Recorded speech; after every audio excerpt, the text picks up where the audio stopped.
Hello! Isang magandang araw naman po sa ating lahat mga katrokes. Ano po? Tayo na dito na naman sa ating papayahan. Ay gusto ko ho ring makita dahil nga po sa dami ng bunga ay nakakatuwa naman hong pagmasdan. Ngayon, gusto ko hong ibahagi sa inyo kung paano ho ito naparami ang bunga.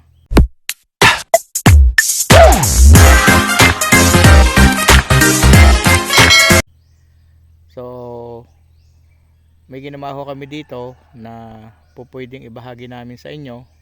Nang sa ganun po ay pag nagtanim kayo ng papaya ay meron kayong idea kung bakit ganito karami ang bunga. So una namin ginawa ay naghanda kami ng punlaan. Nag prepare kami ng carbonized rice hull, chicken manure, then i-mix namin yan. 20% lang po yung chicken manure, yung ano po ay 20%, then yung carbonized rice hull, 60% po yung lupa natin, na kumuha rin po tayo sa matabang lupa.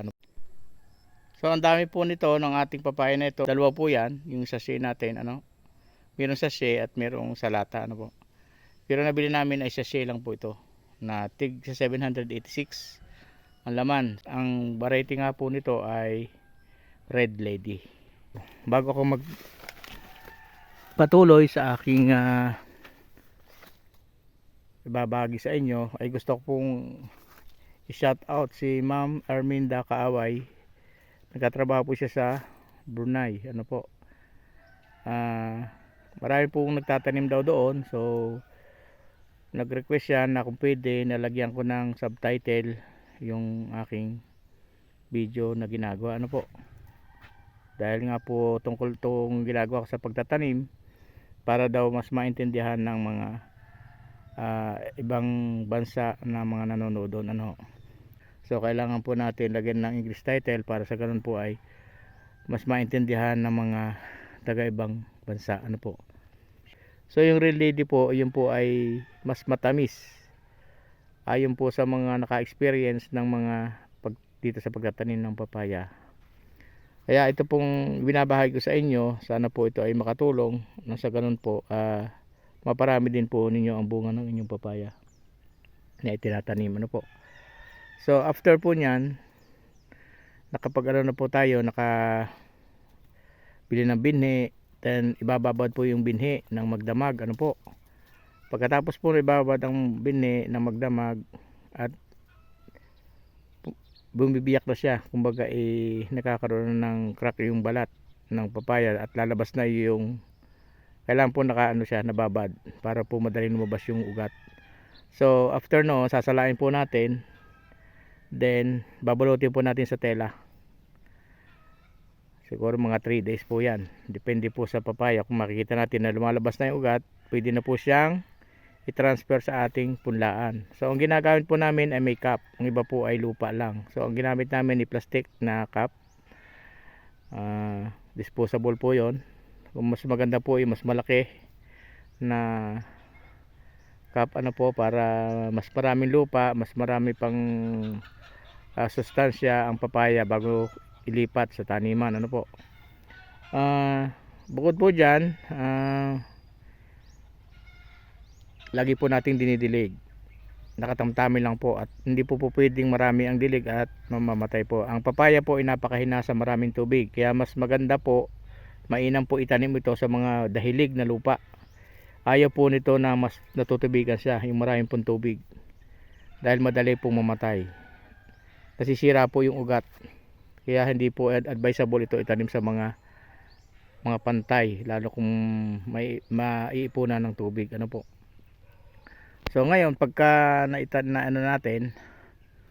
na ipunlan na, so tingnan lang po natin, pag mahigit po na sandangkal, siguro mga 10 inches, mas mainam po na 10 inches o mas higit pa, para po hindi masira ng mga snail, yung mga tinatawag dito na bayoko. Kasi po yan po sumisira ng mga dulo o talbos ng papaya, lalo kung maliit pa siya. So pagkatapos po noon, nakita natin pwede na ilipat, o i-transplant natin. Ngayon, ang gagawin natin, maghuhukay tayo at ang pagitan po niyan ay 3 meters. So pagitan po niya 3 meters yan po. Yan, 3 meters po ang pagitan niyan. Then huhukay tayo ng mga 6 inches o higit pa. Ano po? Kailangan nakababa siya. Nasa mas malalim ang tanim niya para mas matibay ang ugat, para pa kung dumami ang bunga kagaya nito ay magiging matibay siya, hindi siya matutumba. Then pagka nakahukay na po tayo, ang isusunod natin, lalagyan natin ng patungtong o yung fertilizer ilalagay natin. Pwede pong triple 14 kung may organic po kayo, yung mga vermicast na fertilizer, pwede rin po yon. So kung talagang abono po yan o fertilizer talaga na binibili, kailangan po ilagay natin yung abono, then lalagyan natin ng kaunting lupa, tapos ilalagay natin yung tanim natin na papaya para po hindi masira at mabulok po ng abono po, kasi mainit po yung abono. So kailangan po natin may pagitan siya na lupa. Ano po? Then pagka nailagay na natin, tatanggalin natin yan sa di po ba nakatanggal na sa bago natin ilagay, ay tatanggalin mo natin sa cup, ilagay natin at siguraduhin natin na hindi siya madudurog ang lupa, yung nasa puno niya, para mas maganda, madali ang paglaki niya, tuloy-tuloy na po yon, hindi siya mababansot. Then pag nalagyan na ng lupa, so make sure na po na nakataas po, medyo paganyan, yan, medyo nakaumbok na po paganyan ang lupa. Pag maliliit pa po, para matibay habang siya lumalaki. Then alagaan po natin ang dilig para sa ganun po ay tuloy-tuloy po ang malusog na paglaki niya. Dahil kung wala pong ulan at tumaasa tayo sa sahod ulan, kailangan po ng dilig. Dahil kung hindi po nga po umuulan ay mababansot po yan kung hindi ididiligan. Kasi minsan dito sa amin matagal hong umulan at umaasa kami sa ulan lang po dito. So kailangan ayudahan natin ng pagdidilig. Ano po? Gamitan natin ng mga sprinkler. Ayan. Then pag nadiligan na natin habang lumalaki, maghihintay tayo ng hanggang 20 days. Ayan. Sa 20 days po na yan, hindi po tayo, hanggang di po nakakarating ng 20 days, hindi po tayo gagamit pa ng iba pong abono. Ano po? So, ang iba po ay ginagamitan pa ng Yara, yung Yara Liba, Yara Mila, Yara Winner, ano po, yung mga Yara po ang pangalan dito sa Pilipinas. So, yun po ginagamit. Yung pong Yara ay yan po ay pampabulaklak. So, pagdating ng 20 days, nagtitimpla tayo ng 2 kilo or pwedeng 1 kilo hanggang 2 kilo na abono na Yara, yung Yara Mila, ano po, at ilalagay natin sa drum, i-mix natin sa 1 drum na tubig, at yun ang ating ididilig pag nakaabot na po ng 20 days mula po na siya ay tanim. Ano po, ngayon, then hanggang 2 months po yon, hanggang 2 months po yon, 60 days po yun gagawin. Then pagka siya ay bubulaklak na, ang gagamitin natin, Yara din po yon na fertilizer. Yan po ay magpapabulaklak. Yung tinatawag natin na Yara Liba. Ano po? Yung Yara Liba ay pampabulaklak po yon. At saka yung Yara Mila. Yan. Yung may winner pa nga po yan. Basta yung Yara po, malalaman na po naman natin kung pag tayo gumamit yan, magagamit natin yan. Pampalaki din po yun ng puno kasi mataas po yun sa calcium. Kailangan po ng papaya mas malaki, mas daming calcium para po ay lumaki siya ng gusto yung puno, yung ganyan. Then kapag naman po ay nakabulaklak na siya, yan, may ganyan pong bulaklak, kailangan po yan hindi nakakain ng mga insekto o kaya putakte. Dahil pagka nakisot po yung mga buko, hindi na po yan lalaki, dahil po yan malalaglag na lang siya. Kaya kailangan pong isprehin natin. So ang ginagamit po natin yung melt top, Yung ibang magtatanim na papaya, milltop, ano bang tawag dito? Meron pang ibang tawag, ano po. Basta ang ginamit lang po namin dito yung trellizer. Yan, yun po ay pampabulaklak din po. Trellizer at saka po yung blue sieve. Yung blue sieve naman po ay ginagamit yan para hindi makisot ng putakte yung ating buko. At saka mula sa bulaklak pa ay nasusugpunan natin yung putakte para po lumaki ng malusog ang bunga. At ito po magiging resulta niyan pagka po hindi nakakain ng mga putakte, hindi na po nabubutasan. Ayan po. So after nyan, pag ma-esperahan na natin, so maghihintay lang tayo ng 7 to 8 months at tuloy-tuloy po ang paglaki noon. Pag nagkabulaklak na, ang tagal po niyan hanggang 7 months or 8 months, ganito rin po yung bunga, madami na po siyang bunga at mag-harvest na po tayo. So ganun po lang ano, ang pag-aalaga ng papaya. Nakadepende po yan sa panahon, dahil nga po ito papaya, masama rin po pag sobrang ulan, nagmamatay din po yan, at masama rin po pag walang ulan. So kailangan po katamtaman lang, tayo po ang mag-manage niya para po madiligan natin, mabasa natin na katamtaman yung puno niya, and then i-cultivate natin, gagahukan natin yung puno para mas matibay, para mas lalong lumaki ang puno. At may mga proseso pa sila ginagawa na hindi naman namin ginawa dito sa aking papaya. Ito daw ay bubutasan yung puno, butas dito, lampasan, ganon din dito, lampasan din. So binubutasan ng ganon. Yan. Pag maliit pa, pag naka 2 months po yung papaya natin, para paglaki niya malalaki daw po itong punong ganito. Yan. So yun po. At pag nabunga na at nahinog na, kaya po ng 7 months nag-start na po siyang mag-harvest tayo. So titingnan lang po natin yung ganito, yung parang may dilaw, yung may dilaw pong ganyan, no. So ito, mayroon tayo dito makikita. Yan, ito po, oh. Kita niyo po, lalaki. Oh, kahit ganyan na natin. Ito po, yung tinatawag nating silay, yung ganito po.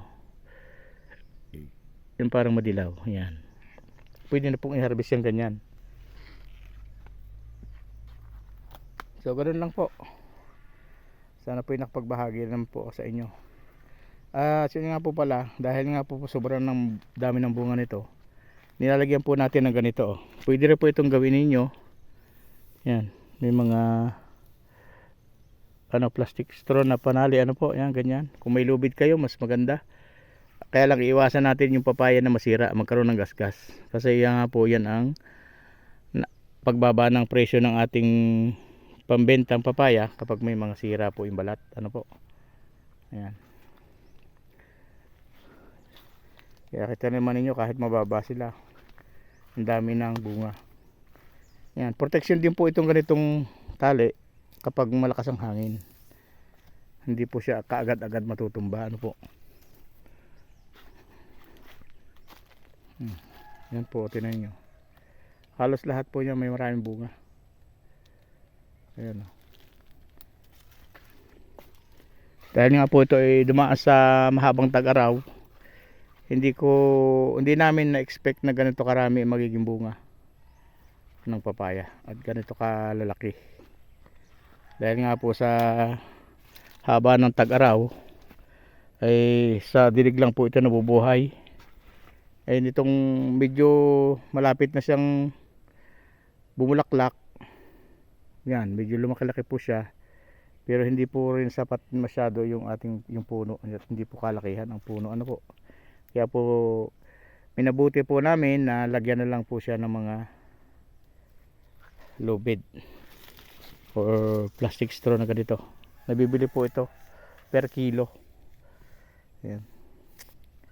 Para nasa ganun po ay mas matibay sila at hindi matutumba. Dahil sa dami po ng bunga niyan, sa bigat, may hirapan po ang puno ng papaya kapag maliliit.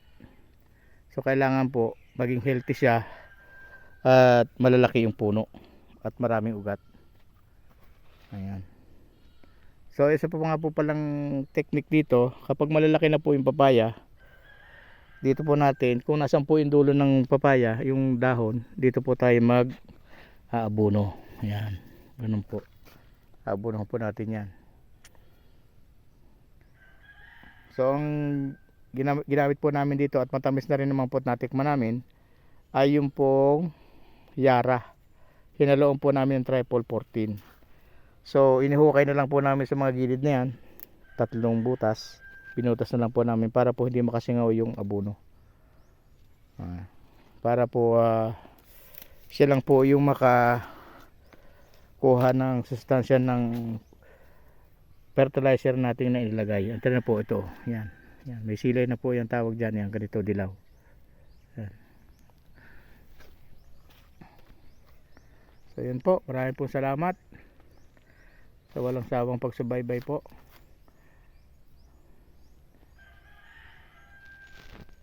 Kung gusto niyo ang video na ito, like, subscribe, and click the ring. Click the notification bell or bell icon. Ba? Yeah. 2 times para ma-notify po kayo Yes. sa mga susunod namin gagawin na videos. Thank you. Bye! Bye-bye.